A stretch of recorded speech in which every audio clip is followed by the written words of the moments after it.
Cet été, je suis parti faire un tournoi de rapide en Espagne. En fait, j'étais au Portugal à ce moment-là, donc je me dis, voilà, c'est à 1 h 15 de trajet, je vais y aller.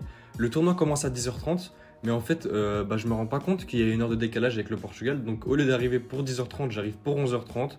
J'ai loupé la première ronde, mais l'arbitre me dit que c'est pas grave. Franchement, c'était à la cool. Les Espagnols, franchement, super sympa. Mais donc j'arrive, je loupe la première ronde, mais voilà, je fais la deuxième, la troisième. Et donc j'arrive pour la quatrième partie et je vais te la montrer. C'est une finale super intéressante que j'ai joué contre un 1850. Regarde bien. Et donc après une rétie, on arrive plus ou moins dans cette position. Moi, je suis plutôt confiant.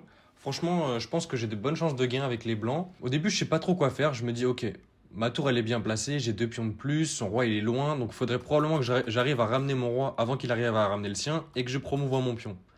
Ok, comment je fais ça? Au début, je fais roi F1, il fait roi H6, on répète une fois, et là, lui, il fait encore une fois roi H6, et je me dis, je peux pas répéter, mais je me dis, ok, bon, on va calculer un peu. Roi E1, tour G2, attaque mon pion.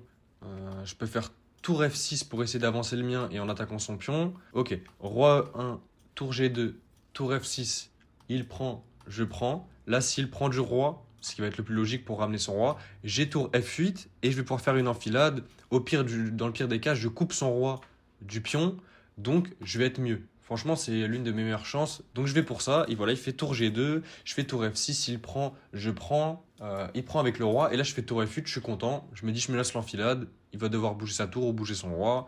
Je coupe son roi, c'est bien. Sauf qu'en fait, j'avais oublié, mais il fait tour B3 et il attaque mon pion. Et maintenant, c'est plus aussi simple parce que le seul coup pour tenir mon pion, de toute façon, c'est tour B8. Et maintenant, on doit ramener nos rois. Donc on les ramène, je me dis ok, ça reste gagnant pour moi, je pense. En fait, je me dis avec ce coup là, ce coup de roi, il défend la case C5 et moi je peux plus rentrer. Donc je vais pas attendre avec ma tour, c'est un peu débile, même si en soi je peux faire un setup plus ou moins comme ça.